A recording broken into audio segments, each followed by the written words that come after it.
Lena, une femme de 45 ans, vivait une vie bien remplie entre son travail, sa famille et ses amis. Elle était active, mais jamais elle ne s'était vraiment préoccupée de sa santé urinaire et reproductive. Comme beaucoup d'autres femmes, elle croyait que ces sujets étaient tabous ou peu importants. Cependant, avec le temps, Lena commença à ressentir des symptômes qui l'inquiétaient. Des douleurs intermittentes, des envies fréquentes d'uriner et une sensation de brûlure. Elle décida qu'il était temps de comprendre ce qui se passait. Un jour, elle tomba sur une vidéo informative qui parlait des habitudes nuisibles à éviter pour garantir un bien-être durable. La vidéo exposait cet comportement néfaste qui pouvait avoir un impact significatif sur la santé des femmes, surtout en vieillissant. Intriguée, Lena prit des notes. La première habitude mentionnée était la consommation excessive d'alcool. Lena réalisa qu'elle avait tendance à boire un verre ou deux chaque soir pour se détendre après une longue journée. La vidéo expliquait que l'alcool pouvait provoquer des inflammations et aggraver les symptômes urinaires. Cette information fit réfléchir Lena, cela pourrait-il être la cause de ses douleurs? Elle décida de réduire sa consommation et de choisir des alternatives plus saines. Ensuite, la vidéo aborda la caféine. Lena aimait son café du matin et l'été qu'elle buvait tout au long de la journée. Cependant, elle apprit que l'excès de caféine pouvait irriter le tract urinaire et surcharger la vessie. En réalisant que sa consommation quotidienne dépassait souvent les recommandations, elle se mit à explorer d'autres boissons comme les infusions sans caféine. Le tabagisme fut un autre point abordé dans la vidéo. Bien qu'elle n'ait jamais fumé, Lena comprit à quel point le tabac nuisait à la circulation sanguine et augmentait le risque de problèmes dans le système reproducteur. Elle se sentit chanceuse de ne pas être concernée par cette habitude, mais elle réfléchit à l'impact que cela pouvait avoir sur ses amis. La vidéo continua avec une discussion sur l'alimentation. Lena savait qu'elle avait une alimentation déséquilibrée, souvent riche en graisse et en aliments ultra-transformés. Elle prit conscience que cela favorisait les inflammations et la prise de poids, compromettant ainsi sa santé globale. Motivée par cette révélation, Lena commença à intégrer davantage de fruits, légumes et grains entiers dans ses repas. Le sédentarisme était également souligné comme un ennemi pour la santé pelvienne. Bien qu'elle fût active dans son travail, Lena réalisait qu'elle passait souvent de longues heures assise devant son ordinateur. Elle décida d'inclure des pauses actives dans sa journée et d'explorer des activités telles que le yoga et la marche rapide pour stimuler la circulation. Une autre recommandation essentielle de la vidéo concernait l'hydratation. Lena comprit que sa faible consommation d'eau rendait son urine plus concentrée, augmentant ainsi le risque d'infections urinaires. Elle s'efforça donc de boire davantage d'eau tout au long de la journée, utilisant une bouteille réutilisable pour garder une trace de sa consommation. Négliger les examens médicaux réguliers était également mis en avant comme une pratique dangereuse. Lena se souvint qu'elle avait reporté son dernier rendez-vous médical depuis trop longtemps. Avec un nouvel état d'esprit, elle prit rendez-vous chez son médecin pour effectuer un bilan complet. Enfin, la vidéo aborda le sujet délicat de la masturbation. Bien qu'elle ait toujours considéré cela comme un sujet tabou, Lena réalisa que pratiquer avec modération, cela pouvait bénéficier à la circulation dans la région pelvienne. Cependant, l'excès pouvait engendrer des impacts émotionnels et sociaux négatifs. À partir de là, elle s'engagea à aborder sa sexualité avec plus de compréhension et d'équilibre. En intégrant ces nouvelles habitudes dans sa vie quotidienne, Lena observa progressivement une amélioration significative de son bien-être général. Ses douleurs diminuaient lentement et elle se sentait plus énergique et équilibrée. Plus important encore, elle avait brisé les tabous entourant ces sujets si cruciaux pour les femmes.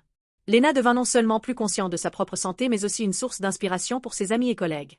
Elle partagea ses découvertes lors des déjeuners entre amis et encouragea chacune d'elles à prendre soin d'elle-même sans honte ni culpabilité. Avec le temps, elle réalisa que prendre soin de soi n'était pas seulement essentiel pour le corps mais également pour l'esprit.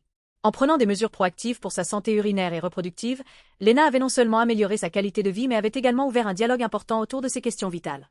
Ainsi se termina le parcours initiatique de Lena vers une meilleure santé, un chemin semé d'embûches mais enrichi par des choix éclairés et une prise de conscience personnelle qui lui permettait désormais d'aborder chaque jour avec sérénité et confiance en soi. Lena avait toujours été une femme active, jonglant entre sa carrière, ses amis et sa passion pour le jardinage. Cependant, au fil des années, elle avait commencé à ressentir des désagréments qu'elle ne pouvait plus ignorer. Les problèmes urinaires, bien que souvent tabous, avaient commencé à perturber son quotidien. C'est ainsi qu'elle décida de prendre les choses en main, consciente qu'une bonne santé urinaire et reproductive était essentielle pour profiter pleinement de sa vie.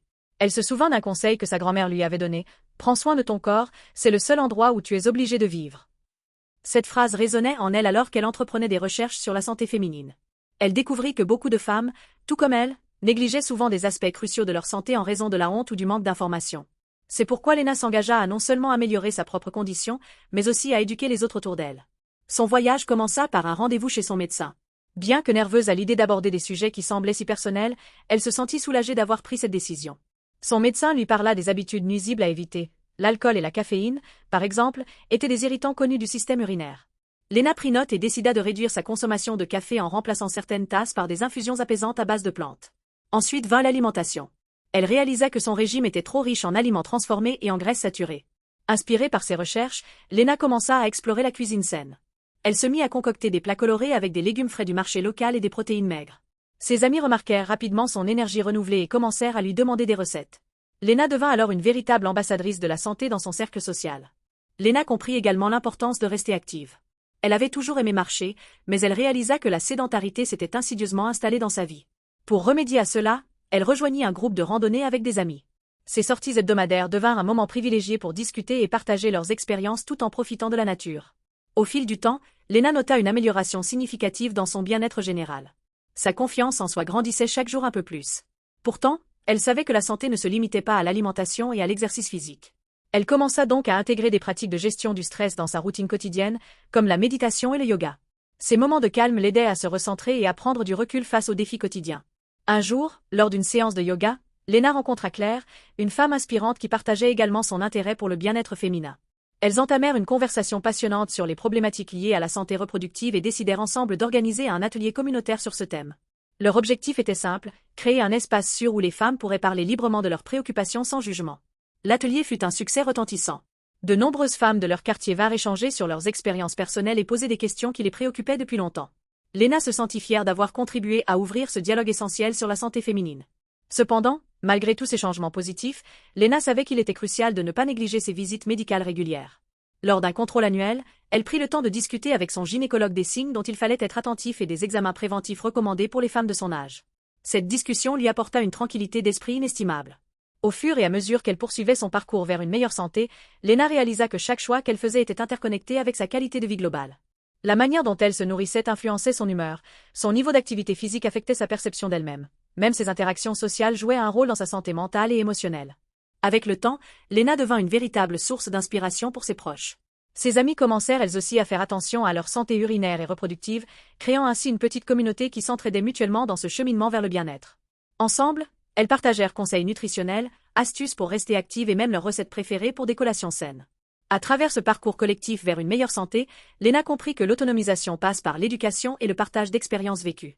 Chaque rencontre avec d'autres femmes lui rappelait combien il était important d'être ouvert sur ces sujets souvent considérés comme tabous. Finalement, Lena regarda en arrière sur ce chemin parcouru avec gratitude. Elle avait transformé ses défis en opportunités d'apprentissage et d'épanouissement personnel. Sa vie était devenue un équilibre harmonieux entre soins personnels et engagement communautaire. Aujourd'hui, elle aborde chaque nouveau jour avec une détermination renouvelée à maintenir ses habitudes saines tout en continuant à élever la voix sur les enjeux liés à la santé féminine. Pour Lena, la quête du bien-être ne s'arrêtait pas là, c'était un voyage continu qu'elle partagerait avec toutes celles qui souhaitaient emprunter ce chemin aux côtés d'elle. Elle comprit alors que prendre soin de soi n'était pas seulement une responsabilité personnelle mais aussi un acte collectif visant à renforcer le soutien entre femmes dans leur quête commune pour une vie épanouissante et saine. C'est ainsi que Lena transforma non seulement sa vie mais celle de nombreuses autres femmes autour d'elle, prouvant qu'ensemble, elle pouvait faire une différence significative dans la manière dont la société aborde la santé féminine aujourd'hui et demain.